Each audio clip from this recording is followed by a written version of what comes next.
Y comenzamos. Decimos que, bueno, se dice que el objetivo de esta unidad es encontrar áreas, encontrar volúmenes principalmente de regiones que son acotadas ahora por las superficies. No sé, pensemos un ejemplo, el volumen dentro de un cubo o el volumen dentro de una esfera, dentro de un paraboloide, etcétera, pero también volúmenes comprendidos quizá entre dos superficies distintas, por ejemplo, entre un cilindro y superiormente por una esfera. Es una de las situaciones que se van a manejar en esta unidad. Sin embargo, antes de empezar a ver toda la teoría de las integrales de funciones de varias variables, lo conveniente sería recordar un poquito cómo le hacíamos en cálculo integral para encontrar el área bajo una curva. Por eso tengo aquí esta imagen, lo voy a llamar figura uno para referirme a ella más adelante. En la figura uno se tiene la situación de que nosotros queríamos encontrar el área bajo la curva representada por y igual a f de x en el intervalo desde A hasta B. Y lo que nos enseñaban primero es tener que hacer una aproximación de esa área. Aproximábamos el área a través de pequeños rectángulos que, bueno, pueden ser con el punto inicial, con el punto final. Al final de cuentas, son rectángulos que se forman y cada uno de estos rectángulos representaría una porción de lo que va a ser el área. Y la idea lógica era que mientras más rectángulos tuviera, más precisa y más exacta iba a ser el cálculo de nuestra área. Entonces, ¿cómo le hacíamos? Bueno, vamos a calcular el área de cada uno de los rectángulos y luego sumamos todos los rectángulos, todas las áreas de los rectángulos que tengamos. Sabemos que para una función de una sola variable, nuestro diferencial de área o la muestra del área que está acotada por la curva y por los puntos A y B, pues tendría que ser, vamos a llamarle área I, área subíndice I, en el entendido de que puede ser el área del rectángulo 1 o el área del rectángulo 2, etc. Al tratarse de un rectángulo tiene que ser base por altura. Entonces, hay que definir las dos cosas. ¿Quién sería la base y quién sería la altura? En esta situación, nosotros diremos que la base sería, por ejemplo, esta partecita de aquí. ¿Y cómo la vamos a calcular? Pues la vamos a calcular restando el iésimo valor de x menos el i menos un iésimo valor de x. O sea, sé que en este caso, esta distancia podríamos representarla como x subíndice i menos x i menos 1. Y en todos los casos, la distancia que representa la base va a ser la misma, porque si no, pues no tendríamos... ¿Qué pasa? ¿Ven cómo? ¿Levantaste la mano? ¿Ven cómo? ¿Alguna duda? No, solo se me cayó el celular.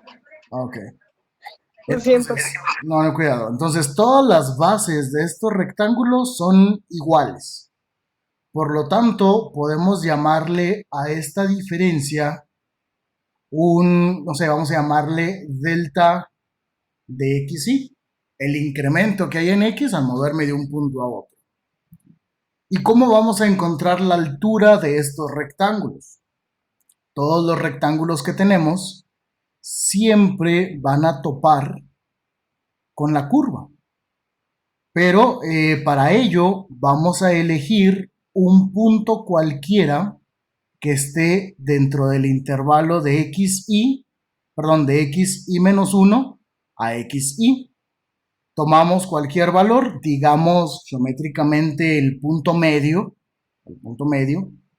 y entonces la altura, toda esta línea de aquí, eso no parece una línea recta, este tampoco, ahí ya no sé qué hice.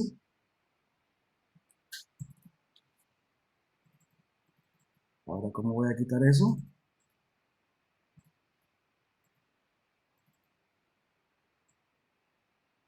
Bueno, ahí no sé qué está pasando.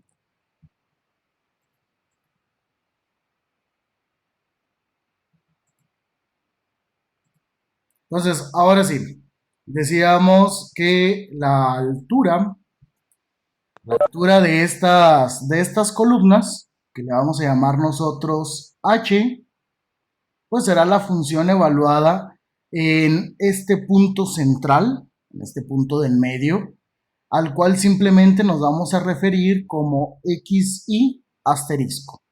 Ok, recuerden, xy asterisco es simplemente el punto central entre cualquier base de cualquiera de los rectángulos. Y esto lo que me va a dar es el área del primer rectángulo. Entonces me quedaría la función evaluada en x y asterisco por delta de x. ¿Ok? Base por altura. Sabemos nosotros que si realmente queríamos calcular el área, digamos el área de toda la función, pues una primera aproximación sería realizar la suma, no sé, desde i igual a 1 hasta n, de cada una de las áreas de nuestros rectángulos. Entonces esto sería f de x y asterisco por delta de x. Y obviamente que para mejorar la aproximación era necesario que hubiera cada vez más y más rectángulos que segmenten el intervalo desde A hasta B. Lo cual implica también que si yo voy a meter cada vez más rectángulos, ¿qué va a pasar con el ancho de estas columnas? Van a ser cada vez más angostas.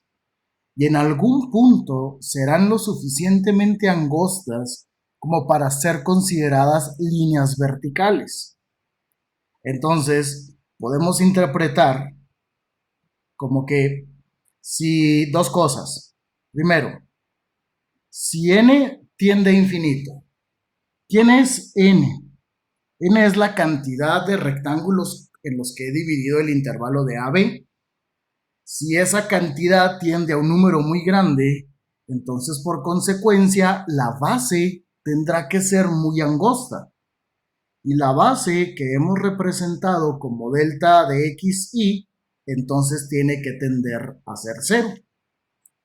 De manera que ya nosotros podríamos establecer que para el caso de una función de una sola variable, voy a ponerlo mejor acá, si n tiende a infinito o si delta de xy tiende a 0, que son la misma situación, solo que desde perspectivas distintas.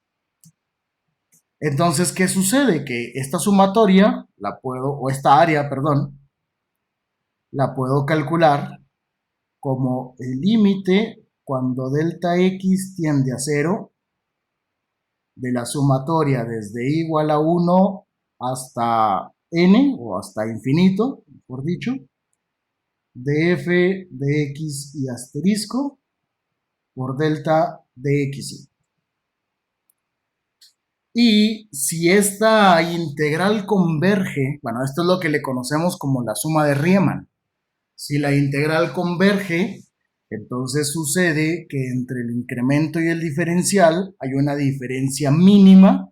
Prácticamente podemos decir que delta x es exactamente igual al diferencial de x. Y por conclusión, si el límite converge, es decir, que no se nos vaya a infinito, entonces sabemos que el área estaría expresada por la integral desde a a b de f de x diferencial de x. Que esto pues ya es el área bajo la curva. ¿Ok? Entonces, con esa introducción rápida de cálculo integral, lo que queremos hacer es nosotros aplicarlo, pero ahora para calcular ya no áreas, sino volúmenes que están acotados, que están delimitados o restringidos por alguna región de integración. Ponga atención, región de integración es algo que vamos a hablar más adelante, y un sólido. ¿Ok? Entonces vamos a ver qué pasa ahora para funciones de dos variables.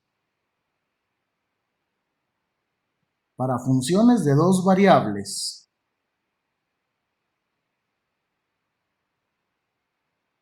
el problema va, o el planteamiento del problema es el siguiente.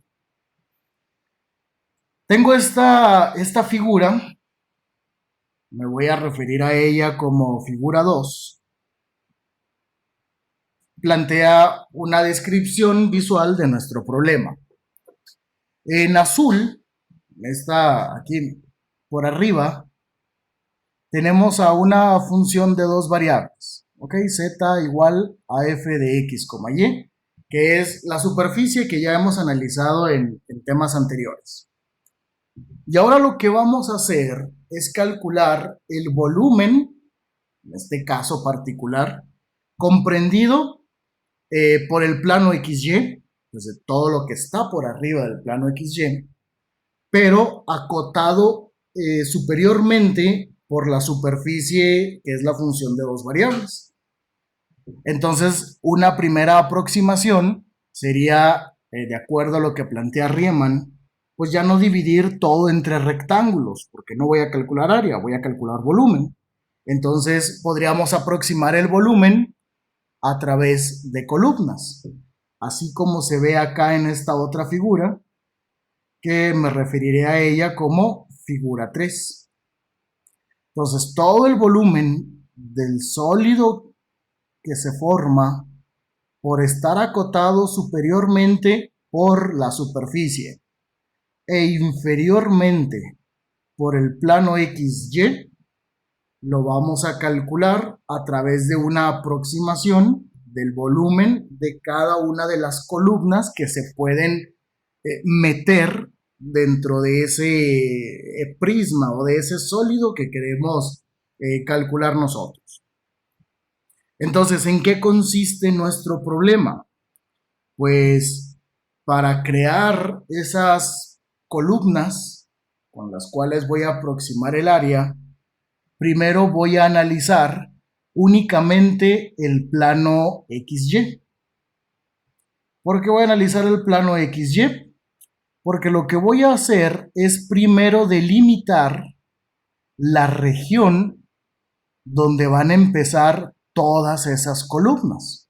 ¿Ok? Ninguna columna, por cuestión del planteamiento del problema, podrá estar fuera de esta región que he encerrado en color verde. Adelantándome, la región que está sobre el plano XY y que de alguna manera delimita la porción de área que voy a utilizar para meter mis columnas, se le llama región de integración. Entonces, vamos a hablar acerca de esa parte. Voy a hacer aquí nomás una gráfica rápida. Esto sería el eje X, el eje Y. Y vamos a quedarnos únicamente con uno de estos cuadritos.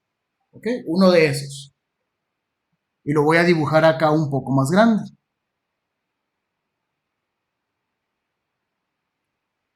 Ese cuadrito que tenemos ahí, en el eje de las X, estaría acotado. Repito, me voy a centrar nomás en esa pequeña parte, en esa pequeña muestra del área que está sobre el plano XY.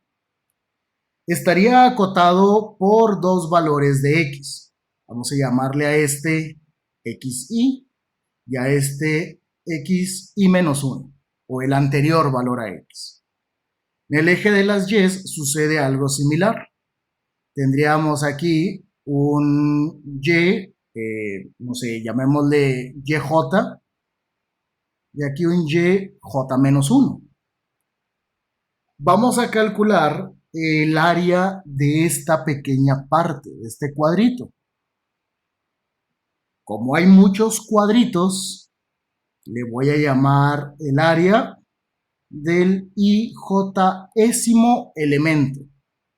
Porque recuerden que esto al verse como una matriz, pues ya podría referirme a cada uno de estos rectángulos a través del renglón y la columna en la que se ubican.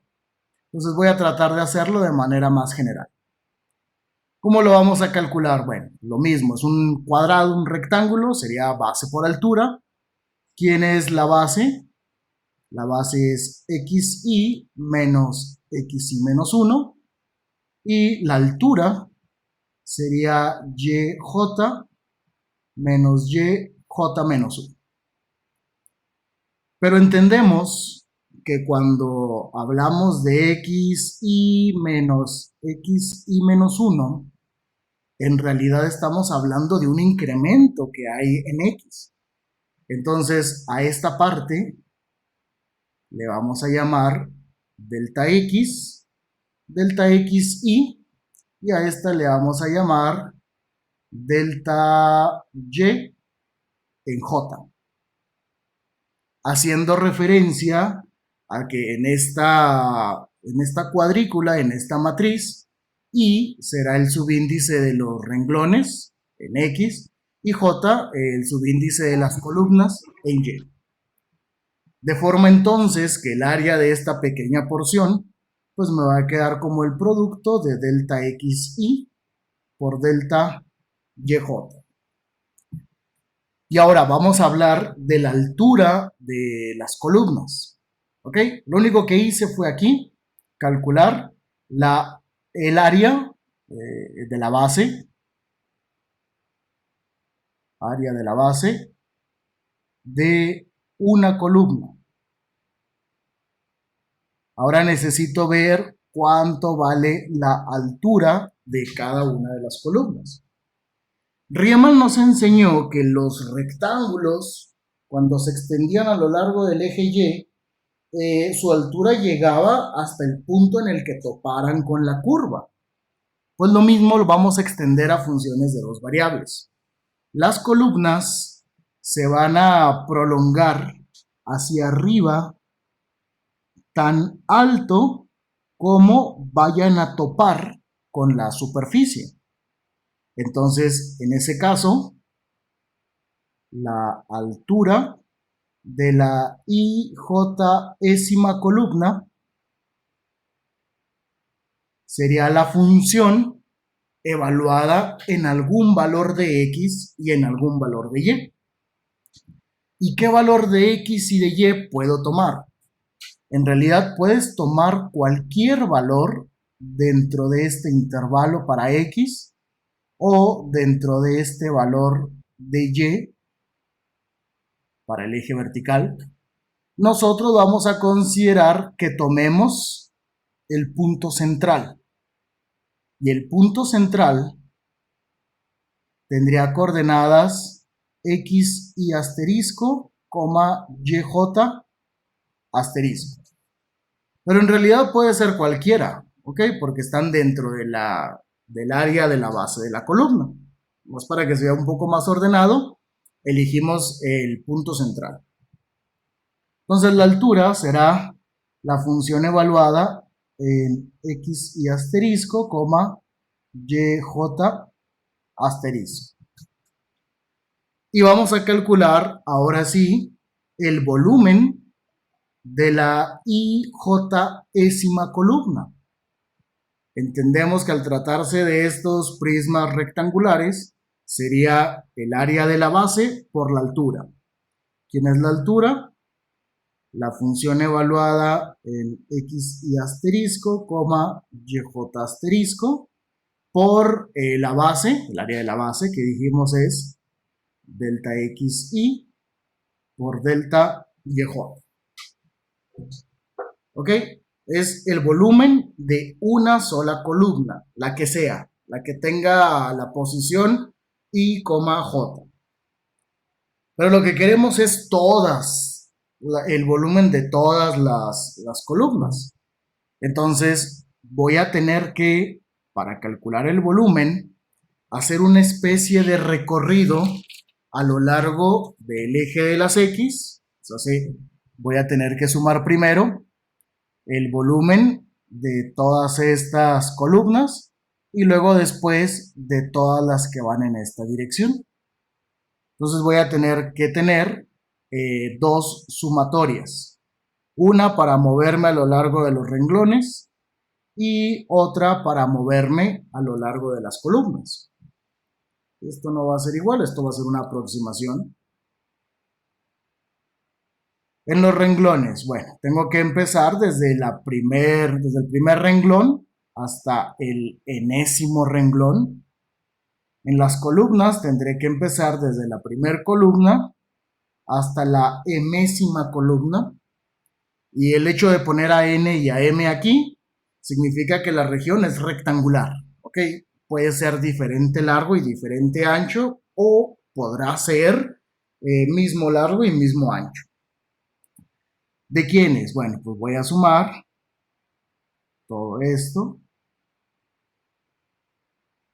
DJ asterisco, delta XY, delta YJ. ¿Y qué sucede?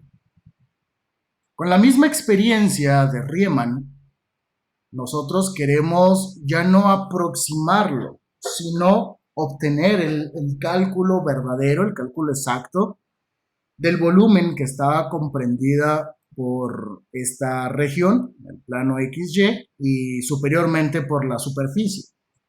Entonces, lo que voy a tener que hacer es meter una cantidad infinita de columnas, pero si metemos una cantidad infinita de columnas, ¿qué esperamos? Con Riemann, para funciones de una sola variable, implicaba que la base de esos rectángulos se hacía cada vez más angosta. El área de la base tendía a cero. Pues lo mismo sucede aquí. Vamos a plantear el escenario. Si tanto n como m tienden a infinito, ¿quién dije que eran m y n? La cantidad de renglones y la cantidad de columnas en las que se dividía esa región. Significa que voy a tener muchísimas columnas y muchísimos renglones. Pero si tengo tantas columnas, entonces implica que el área de cada una de esas columnas tienda a qué valor? Tiende a cero. ¿Ok? Van a ser muy pequeñas y tan angostas otra vez que podrían llegar a interpretarse como líneas verticales. Y si eso sucede, entonces estaríamos diciendo que el volumen será el límite cuando el delta de área, esto de aquí, bueno, antes de eso, esto de aquí para nosotros ahora se va a llamar el delta de área y J, porque eso es precisamente lo que está representando, una pequeña muestra del área en la que se ha seccionado toda la proyección de la función de la superficie, perdón, sobre el plano XY. Entonces, si esa área, si ese delta de A y J tiende a cero, ya podríamos tener nosotros el valor exacto de lo que va a ser nuestro volumen. df de xy, yj asterisco, y ahora ya nomás le voy a llamar delta de área de ij.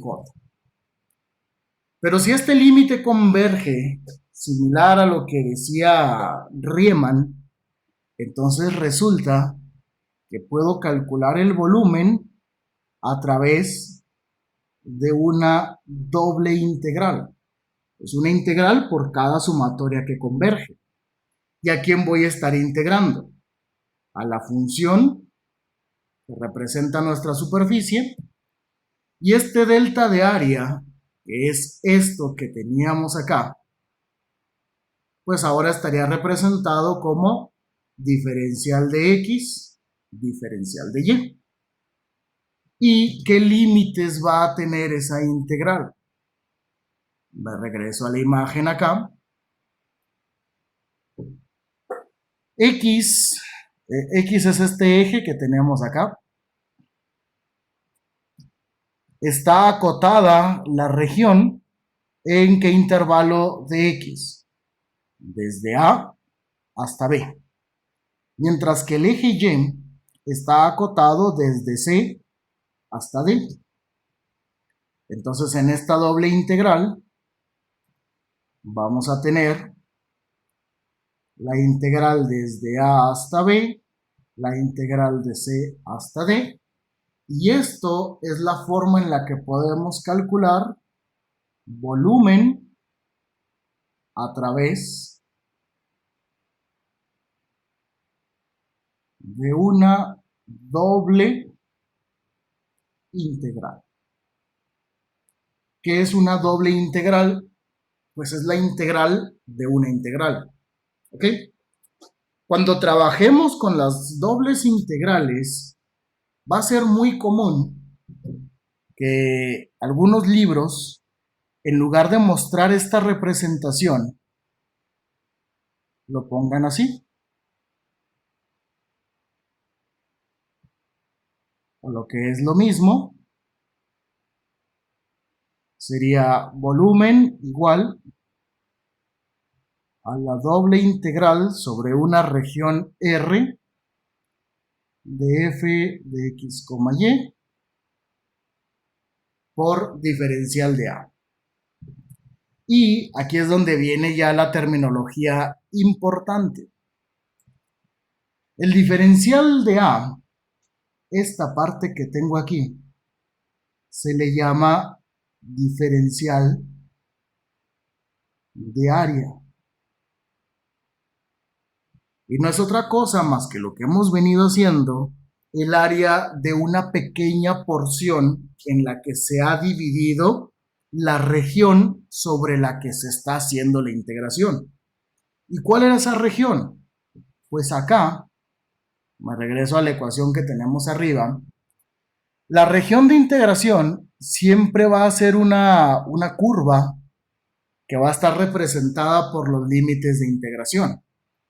En este caso, esta integral me dice que sobre el plano XY, porque las regiones de integración siempre las vamos a manejar sobre el plano XY, es una región que a lo largo de X está acotada por ¿qué valores?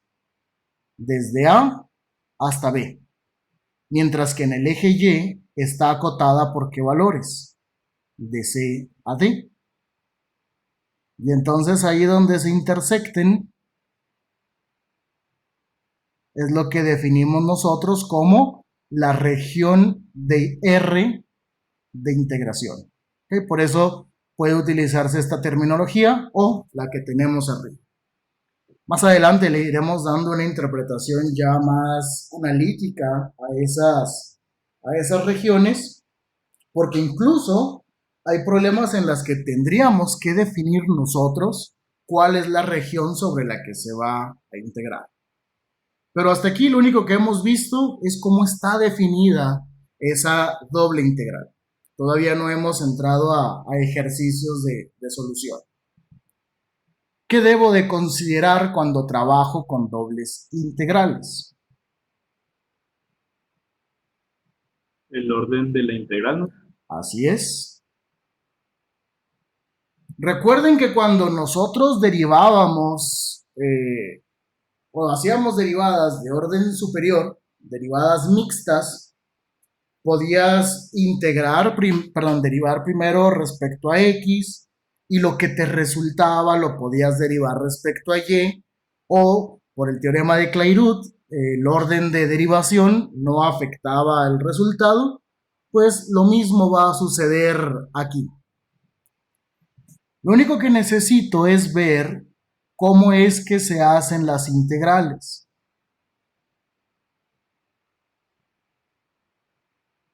En una integral, doble, la variable que está más pegada a la función es la primera integral. Entonces, en este caso, si los diferenciales tuvieran ese orden, la primera integral se hace respecto a x. Y el resultado es lo que posteriormente se integraría respecto a quién. Respecto a y. Entonces, esta sería la segunda integral. Dicho eso, Pero, profe, puedo hacer otra consideración un poco más grande. Ahora, esta fue respecto al orden de integración. Voy a ponerle respecto al orden de integración. Y ahora respecto a los límites.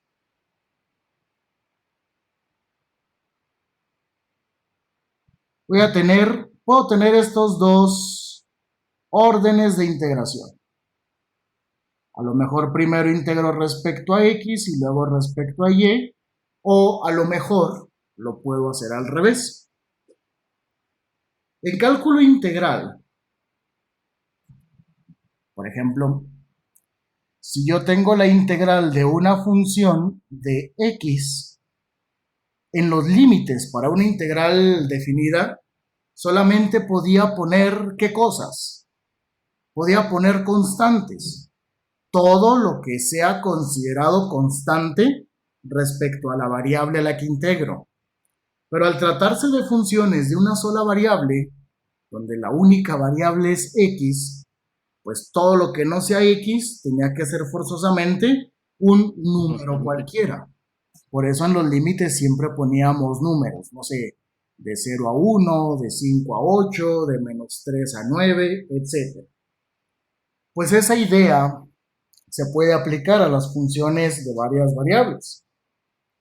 La idea general en cálculo integral es que nosotros no podíamos poner a la variable de integración en los límites de la integral. ¿Estamos de acuerdo? Eso no se podía hacer. Si yo integraba respecto a t, no podía poner a t en los límites. Pues lo mismo pasa acá. Cuando yo integre respecto a x, los límites de esta integral pueden ser constantes o funciones de ¿quién? Funciones de y. ¿Ok? No puede haber nada que tenga a x como literal en los límites. Cuando ya integre esta expresión, si no es que me queda un número, por haber puesto solamente constantes, me va a quedar entonces una función de y, la cual obviamente se va a integrar respecto a sí mismo. Significa entonces que en estos límites, la única opción que me queda es que sean constantes. Así es, deben ser constantes. Mientras que en este caso de acá, ahora cuando cambio el orden de integración, el primer diferencial, que es de y, indica que es la primera integral, y entonces ahora los límites de esa integral pueden ser números o funciones ¿de quién? de y. De X. No, de x, funciones respecto a la siguiente variable a la que se va a integrar. ¿Ok? No puede ir en los límites la variable respecto a la que integro. Y en el último caso, aquí solamente pueden ir Constantes. constantes. Ténganlo muy presente no puede estar la variable de integración en los límites de la integral. Entonces, esta consideración fue respecto a los límites. ¿Alguna pregunta? No. Bueno, Todo en orden. vamos a ver qué sucede. Vamos a hacer una integral así sencilla. Por ejemplo, vamos a llamarle ejemplo 0.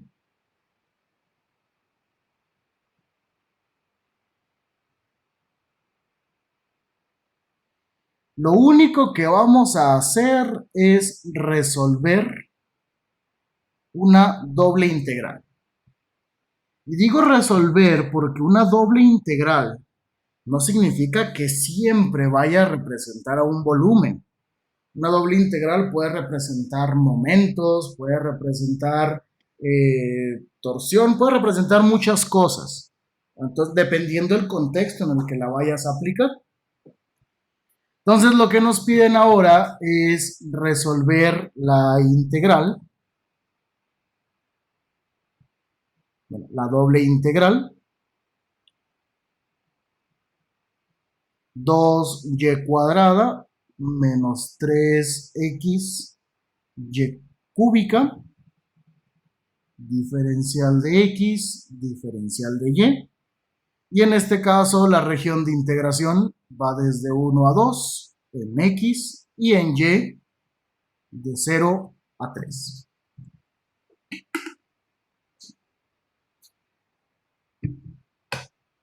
Yo lo voy a resolver en ese orden de integración y ya ustedes en su casa cambian el orden de integración, lo cual también implica cambiar los límites de la integral y tienen que comprobar que llegan efectivamente a lo mismo. ¿Quién es la región de integración? ¿Cuál es la región que se dibuja en el plano XY sobre la que vamos a calcular esta integral? Pues vean que al ser los límites constantes, lo que están definiendo es una región rectangular que en X va desde 1 a 2, mientras que en Y, bueno, ahí iba de 0 a 3, voy a tener que cambiarlo.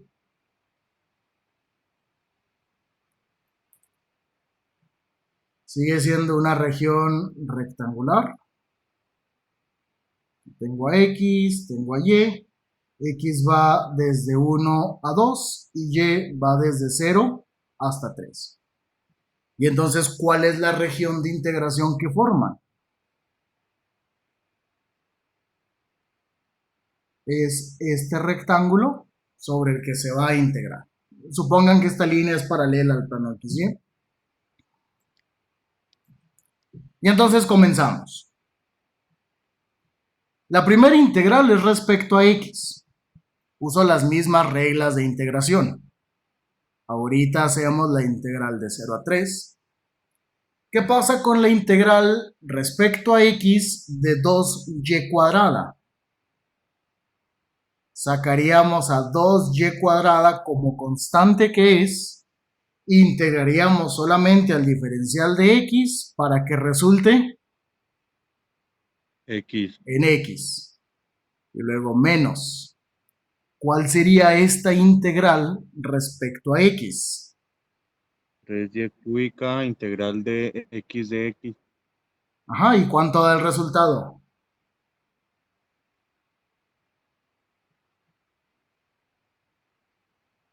X cuadrada.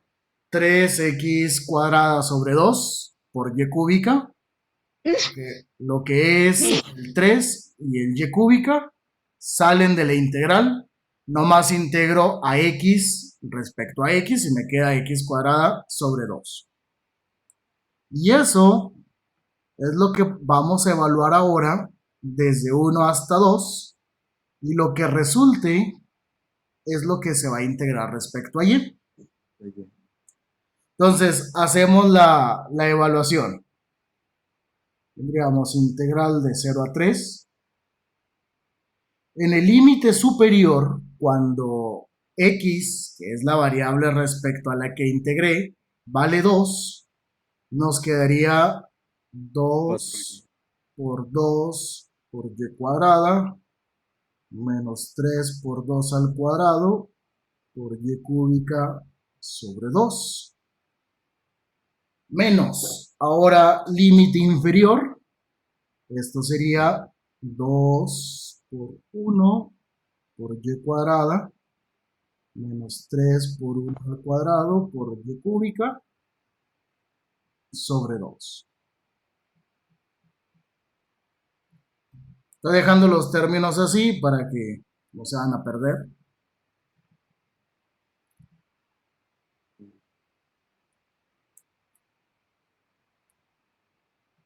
¿Y qué nos queda? 4y cuadrada menos 6y cúbica 4y cuadrada menos 6y cúbica menos 2y cuadrada 2y cuadrada menos 3 medios de más y cúbica 3 medios de y cúbica. Eso es lo que se va a integrar respecto a y. Simplificamos un poquito. No se puede. Bueno, nomás las y cúbicas se pueden sumar para que nos queden. cuadrado Las y cuadradas también. Entonces nos van a quedar 2y cuadradas 2y menos menos 9 medios de y cúbica. Sí, ¿verdad? 9 medios. sí. Ok. Y listo, eso fue el proceso de integrar primero respecto a x, luego hacer la evaluación, simplificar, y vean que el resultado efectivamente es una función respecto a la siguiente variable a la que se va a integrar.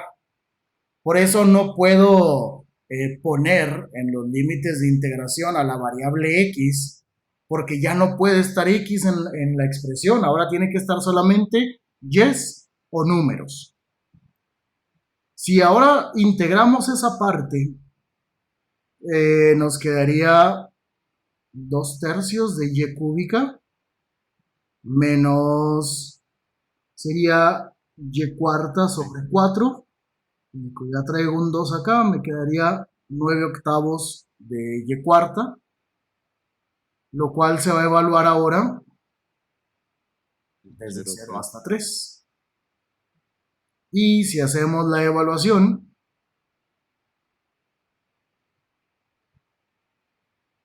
9/8 por 3 a la cuarta. Y aquí nomás le pongo el menos 0 para que entendamos que es la evaluación en el límite inferior. Y si todo sale bien, nos queda menos 585 sobre 8. Al inicio del problema les mencioné que no necesariamente toda integral doble tiene que ser volumen. Hice esa aclaración porque dado que el resultado es un número negativo, pues así como cuando calculábamos áreas, que no podíamos tener una interpretación negativa del área, aquí tampoco podemos tener volúmenes negativos. Simplemente es el resultado de haber evaluado esa integral que salió de algún otro contexto. Entonces, en cuanto al proceso de integración, es el mismo. ¿Okay? Mismas reglas, mismos métodos, mismas técnicas, con la diferencia de que ahora lo vamos a tener que hacer 2 veces. ¿Alguna pregunta respecto a lo que fue el desarrollo del ejercicio? No. Ok. Entonces, de tarea, ahora ustedes practiquen el proceso de integración doble, pero cambien el orden de integración.